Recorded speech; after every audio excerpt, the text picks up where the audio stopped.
Good afternoon, all. Good morning back home for those of you joining from the Caribbean. And welcome to this media interaction with West Indies women's head coach, Courtney Walsh, and the lead selector for women's cricket at Cricket West Indies, Mrs. Browne John. Please raise your hands. This press conference is geared towards the team that was selected to represent the West Indies women, at the ICC Women's T20 World Cup, which starts on the 11th of February. West Indies have their first game on the 13th against England. So please raise your hands and we shall go in chronological order. Gavin, I see you're out the gates first, so we shall start with you. Hi, good evening, everyone. My first question is to the lead selector. It stated in the press release, it stated that Stephanie Taylor would be assessed. I just wanted to know if there's any update as it relates to the fitness concerns over the former captain. No, not as yet. Well, good afternoon, everyone. First, we are aware that Stephanie has been out injured for quite some time, I think since October, since the New Zealand series. So she has been progressing. We have been working with her towards the back to play, in her back to play routine. And she's almost there. So we are just waiting for the final assessment from the medical team and to give a clearance. But we are all positive. So we don't have a further update at this point in time. Okay, and also 3 players from the Rising Stars under-19 team forming part of this World Cup squad. Just a word on the 3 players and what they bring to this squad individually. Well, we as a selection panel are very, very happy to include these under-19 Rising Star players. You know that we had the under-19 World Cup just completed in South Africa here. So it was opportune that they were right here with us in South Africa. We have been looking at them. We have been looking at the progress of the team. And those 3 players selected, first I'll mention Zeta James. Zeta James is a left-hand batter and a left-arm orthodox bowler. So we thought that that is something that brought some strength, additional strength to our team because we don't have many left-handers. And we have been lacking for good or having a number of left-arm orthodox bowlers. So that is Zeta. We have Trishan Holder, who is one of the young players we have seen now who is a powerful striker of the ball. And we think that, we looked at her particularly in the England series, and we feel she is well suited to T20 cricket.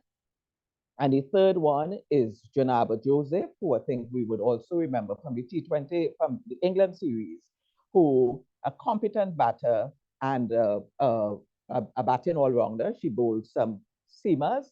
And we felt that these 3 players will easily and competently fit into the World Cup team.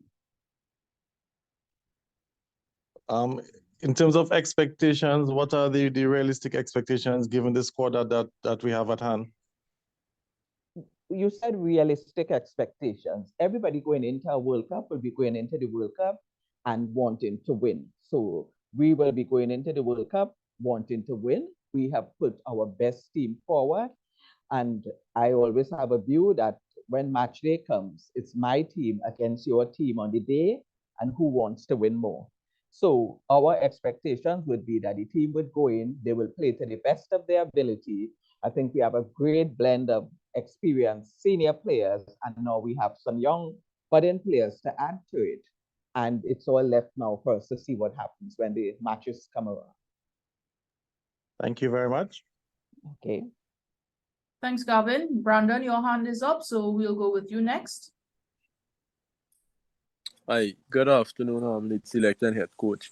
The West Indies are off, I think it's 13 T20 defeats in a row. What's the mood like in the camp heading into the World Cup? Are the players low and confident? I'll jump into that, seeing that I'm closer to the players than the lead selector. She's here with us, but no, they're not low on confidence. I'm obviously disappointed with the results. We treat each game as a new game. I'm trying to get the best done, but obviously, disappointment. But obviously with everything behind us now, I think everybody's focusing on the World Cup. And as I mentioned earlier, it's a World Cup, it's the biggest stage. So this is where it's really gonna count and matters a lot more. So the mood is very, very good in the camp. And I mean, Gavin had asked before about Steph, and we're hopeful that she will be able to think, as Anne mentioned, medical, will update us. She's actually, as we speak, getting treatment. So we're hoping that when we meet up with her, we can get a proper update. So, Anne can probably answer that question a lot better. But she's upbeat as well. We're in touch with her. She's upbeat, and everything is coming together, I think, at the right time. And if we can get her fit with the other injuries that we had, it will help the moral and the mood as well, because we'll have probably our strongest team to select from at the start of the World Cup, which is what we're hoping for. All right, Shemaine Campbell being appointed vice captain. Tell us about what she brings to the table. Well, we know her experience would be vital, but her role with the bat. Tell us about her role with the bat, coach. Well, we want her to be a little bit more consistent. We keep seeing, scores here and there. We're hoping that with the added responsibility and with her experience, she could start to settle in and be a lot more consistent, because if she does that, she'll give us a lot more depth, and we can bat around her a lot more. So that's one of the things we're hoping for. She's one of them that is reasonably fit, always in tune, and at the same time, she's been around for quite some time, so she's one of our experienced players, and we're hoping that with her experience, she can help us and guide some of the younger ones as well. All right, finally from me, lead selector. No Casey Schultz in the West Indies squad. What's the reason for her non-selection? Well, we remember that we can only pick 15 persons, and we therefore have to look at our best combinations. So you would recognize the fact that we can't pick 8 seamers or 8 spinners or 8 batters. We have to find a mix and a blend. So with that being said, it's just that Casey was not able to find a place in the 15. As I mentioned before, we now have Zeta James in, who also bowls left-arm orthodox and is also a left-hand batter. So, we had more options this time. And unfortunately, Casey was not able to find a place in the 15. As we always tell the players, don't ever consider it that you are dropped. It is that when we look at combinations, we try to put the best combination together. Thanks, Brandon. Lennox, your hand is up, and after Lennox, we'll go to Akeem. Thanks very much, Naz. Greetings, everyone. Sir Walsh, just my question to you regarding Stefania. I know they probably would have asked about her fitness, but is the team willing to take a half-fit Stefania to the World Cup? Probably. She's not half fit, and that's, if she was half fit, it's something that we look at. She's going to get a proper evaluation when we meet her back with her. She's not with us now because she's sent away for special treatment. That has been done. She's been doing a little bit of workout with us. In terms of fitness, her fitness might not be peak. The only thing she's short of, I think, right now is cricketing skills and probably a little bit more, what I would call a good blowout. But she's been here with us working behind the scenes, doing what she has to do. So once she gets cleared medically for the skills part of it, then it wouldn't be half. It should be fit, but she might be short of match work. So if you said to me, a rusty Stephanie Taylor, I think we have enough time still if we can once we can get her in the nets. But she wouldn't be classified as being unfit because she's been putting in some work behind the scene. Right. And the other injured players, I think Henry and Nation, what are the extent of those injuries? Henry took part in everything we did the last 2 days. So very pleasing, very excited. I'm sorry I missed her yesterday because we had some personal thing doing, but I was able to go down and catch her. She is, I wouldn't say back to full fitness, but it was excited to have her back, being able to bat and bowl. And she did that yesterday. That I was really impressed with it. Nation batted and feel still a little bit tentative with her injury, but we are hoping that within the next couple of days break, she will be all right and she'll return back to full fitness. We had Shakira Selman, who was injured as well. She took full part in yesterday's activities as well. So those are very good signs, because those names are three senior names that you called. And then we had Ali Lane, who was not injured, but we had to make sure that she was okay before she started playing again. She played the last game, and there's no side effects, and she took full part in yesterday's practice. So that is very, very good news for us. And that has also helped the morale in the team as well, because when you have injured players going around and they're miserable and want to play and they can't play because they're injured, it doesn't help. But now that they're fully fit, everybody, is happy that they're fit and happy for them. And we are hoping that everybody stays healthy going into the first game and right throughout the tournament. All right, one last one. Okay, go ahead. Let me just add something to what Coach said. We take injuries and players' fitness and players' health, we take it very, very seriously. So you would find that the coach and the selection panel, we will be in daily contact with medical, going through all the protocols with players, getting daily, sometimes twice a day, we'll get updates, and to ensure that when we are ready to put a player on the field, that player is is fit enough to play, and that we don't put that player in any situation where they can injure themselves. So whether it's Stefani or Nation or any other player who has been injured, we ensure that we get a full sign-off from medical on this player, and that we are sure that this player is ready to play. So it's something that we take very, very seriously. Yeah. Noted. One last one from me, Coach. I'd asked your captain a couple of days ago about the obvious performance of the team. You feel that you're under any pressure to turn around some of these negative results that we have been getting? Well, obviously, no one likes losing, and we have lost a number of games that some we were close, some we could have won, some we were outplayed. But what I took into consideration is that we're also, I don't want to use the term rebuilding, but we're also without some of our main players. And when you're without your main players, 5 or 6 of them, it's gonna be very challenging for the ones coming in. But that's giving those an opportunity to learn and to sort of get themselves ready. So obviously this is a stage, and this is where we want to have everyone fit and rearing to go. And once we can come out and compete and play the brand and the type of cricket that I know we can play, it will be very pleasing. But yes, we're disappointed with the string of results that we have had. And the sooner we can turn it around, the better. And the best place for me, as far as I'm concerned, to start that is here at the World Cup. All right, Coach. All the best. Thank you. Thank you very much. Akeem, you're up next. Before I ask Coach some questions, I just want to clarify something from lead selector, Ms. Browne. You had a release that came from Cricket West Indies stating that Shouts would have missed the Tri-Nation series, and she would have been out as well from the World Cup due to injury. Could you just clarify, has she recovered, and therefore she recovered but was still unable to make the selection, because you're just stating that she missed out? That's what I was trying to clarify. So she recovered from injury and she just missed out on selection, or she's still injured? I think you have the wrong Clayton player, Schultz, Akeem. we are playing to Clayton Schultz was not injured. Sorry. I mixed up the two. I was talking about Sherian. Sorry, my bad. Yeah. Okay, no.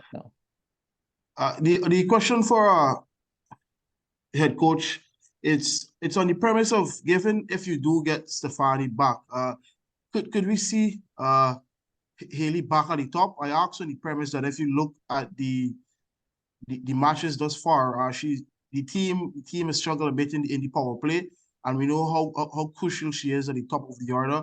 If you do get Stefani back, will you be able to maybe put Haley back at the top and allow her to express herself to get the team off to some better starts? Well, Haley was never removed from the top. I think in one game she was injured, and then we put her back in the middle because we were struggling a little bit in the middle as well. In the last game, she went back at the top. We know what she can do at the top of the innings. But as you say, without Stefani, we were lacking a little bit of experience. So we wanted to see what the middle could do, and also to see what we could get from the top. Obviously, Haley is one of our marquee players that we want to go out and utilize the power play. And it give us that bit more depth if Steph is playing as to where she bat. We can work that out once she gets fit. But I think Haley at the top is what we're looking at to start the World Cup and to end that campaign with it. So as long as she's fit and going the way we want her to go, yeah. If she's struggling like she did in one of the games, we know it was sensible to move her down. It did a world of good because she got some runs in the middle, and we left it there to see what we can work with at the top. Sometimes you have to try something different to see what best you can get done. Or when we have a team where everybody, you want to see what the others can have to offer. And I think that gave us a chance when we battled in the middle to see what the others have to offer. And then we can sort of regroup and plan for the World Cup again. Fair enough, the matches leading up to the World Cup didn't went well in terms of result-wise for the ladies. But coach, you just mentioned that you're getting back some senior players. You also have gotten some young players full of confidence after the Under-19 World Cup. Given the aforementioned, you believe you have it in your tanks to maybe turn it around at this World Cup, especially that you're right in the set conditions as well. Yeah, and I think if we have everyone fit enough and everybody play to the true potential that we know they can play, we have every chance of doing very well in the World Cup. We can, on the day we can beat any team. And as the lead selector mentioned, is who wanted most. And I think with the string of results we have had, the girls are getting hungrier and hungrier to turn that around. And it might not be a bad thing if we can hit the ground running from the first game to get going. It's every team has a chance of beating each other in the World Cup. That's because the 10 best team playing. But sometimes it goes down to who is a little bit more hunger, and sometimes you might need a touch of luck. But I think with our luck is coming together now with the injuries that we have, everybody is participating in practice. I'm very excited about that, and I'm just hoping that we can stay healthy. And if we can get, I know we keep happening. If we can get Steph fully cleared and ready to start the series, it will be a massive boost for us and the team and the morale, and it will only help the way people are thinking. And I know Haley will be very happy and welcome to have her around, because both have played pretty well for the West Indies over the last couple of years. And, if we can get that going, everyone will be happy. But I'm very excited about just having those injured players back in training and hoping that they can stay healthy throughout the World Cup. Just one more question if I can get, Naz. The final question would be, you're in the conditions there in South Africa. I just wanted to get your insight as to what you believe could be the tipping scale as to how you could come out successful at this World Cup and win matches. Is it going to be some really incisive fast bowling, a bit more rotation of strike? What are some stuff you assess from the conditions that are going to be crucial to get you over the line more often than not? Rotation of strike, a lot of consistency from the batters. If we can get some consistency from the batters, that we can put scores on the board or chase down scores. I think the bowling attack can look after itself as well, but we would need them to come to the party. In a nutshell, if our all-rounders chip in, if our all-rounders chip in with bat and ball, it will give us a very good chance of doing extremely well in this World Cup. Great. That was the last one. I'll give the opportunity to ask one more question before we let lead selector and head coach go off. Nobody? Okay, well, thank you very much for joining us today, and I shall send out the recording shortly.